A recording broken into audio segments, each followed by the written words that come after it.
কালকে সন্ধেবেলায় সবার জন্য বানিয়েছিলাম মেথি পরোটা। মানে শীত তো প্রায় চলেই যাচ্ছে, মেথির পরোটা শীতকালে বেশ খেতে ভালো লাগে, আমার তো খুব ভালোই লাগে। এই যে মেথি পরোটা বানাবো, তার জন্য একটু এই যে আদা আর একটু কাঁচা লঙ্কা নিয়েছি, সেটা একটু থেতো করে নিলাম। থেতো করলে বেশ ভালো লাগে, আর বেটে দিলে অতটা ভালো লাগে, কিন্তু দিলে স্বাদটা ভালো লাগে। রসুনও দিতে পারেন, কালকে বৃহস্পতিবার ছিল তো তাই আমি রসুনটা দিইনি। এই যে আটা নিয়ে নিয়েছি, আর আগে থেকে না পুদিনা পাতাটা ভালো করে ধুইয়ে, ভালো করে বেশ চকুটে ধুইয়ে আর ছোটো ছোটো করে কুচি করে রেখে দিয়েছি, জল ঝাড়িয়ে কুচি কুচি করে কেটে রেখে দিয়েছি।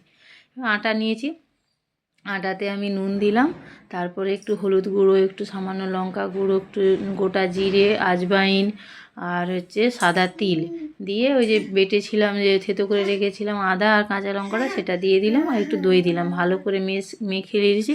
আর 2 চামচ বেসন দিয়েছি। বেসনটা কিন্তু বেশি দেবে না, বেশি বেসন দিলে না ওটা রুটিটা না বেশ শক্ত শক্ত হয়ে যায়, তাই কম করে একটু সামান্য বেসনটা দিলে টেস্টটা ভালো হয়। ব্যাস সব কিছু দিয়ে সামান্য এবার জল একটু একটু করে জল দিয়ে পুরো ডো বানিয়ে নিয়েছি। এই যে, আর মেয়ে আমার মহারানী কারো কাছে থাকবে না, ওনাকে মাকেই চাই, ওই যে তাই ওকে নিয়ে ওখানে ও খেলছে, আর আমি এখানে ওই ডোটা বানাচ্ছি। আর সন্ধ্যে থেকে না খুব মিষ্টি মিষ্টি কিছু খেতে মন যাচ্ছিলো।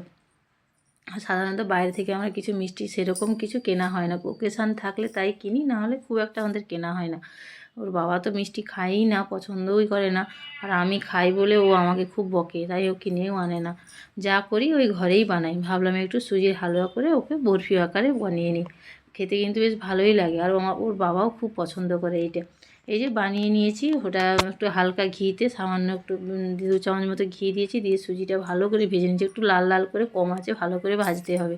দিয়ে একটু সামান্য 1 চিমটে নুন দিয়েছি, আর পরিমাণ মতো চিনি দিয়ে দুধ দিয়ে যখন কড়া থেকে একদম ডো ছাড়া ছাড়া মতো হয়ে যাবে, তখন নামিয়ে ওটাকে থালাতে নিচে আগে আমি একটু ঘি ব্রাশ করে রেখে দিয়েছিলাম, তারপরে দিয়ে ওটাকে সেট করে নিয়েছি, দিয়ে ওপর থেকে ড্রাই ফ্রুটস দিয়ে দিয়েছি। দেখো কি সুন্দর হয়, আর খেতেও বেশ সুন্দর লাগে খেতে। এটা আমি একটু সাধারণত কম মিষ্টি দিয়েছি, দিয়ে দেখুন খুব সুন্দর হয়েছিল, খুব টেস্টিও হয়েছিল।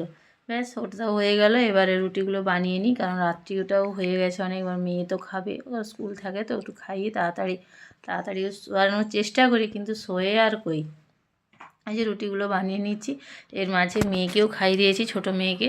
ওকে একটু খাওয়াচ্ছিলাম, কিন্তু একটু ঝাল ঝাল লাগছে বলে আর খাইনি, ওকে ভাত খাইয়ে দিয়েছি।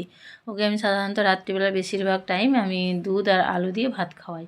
আর মাঝে মাঝে সন্ধ্যের সময়, প্রায় সন্ধ্যের সময় কোনো দিন দুধ গুড় রুটি, বা কোনো দিন একটু সামান্য দুধ দিয়ে একটু দুধ রুটি ওকে সন্ধ্যের সময় খাইয়ে দিই।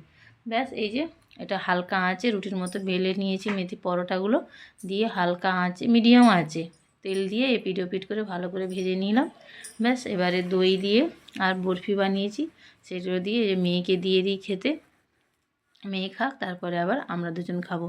ব্যাস চলুন, এই যে কার কার মেথি পরোটা ভালো লাগে, কে পছন্দ করেন কমেন্ট করে জানাবেন। কিন্তু আমার আজকের ব্লগটা তাহলে এই পর্যন্ত, আবার দেখা হবে পরবর্তী অন্য কোনো ব্লগে। সবাই ভালো থাকবেন, সুস্থ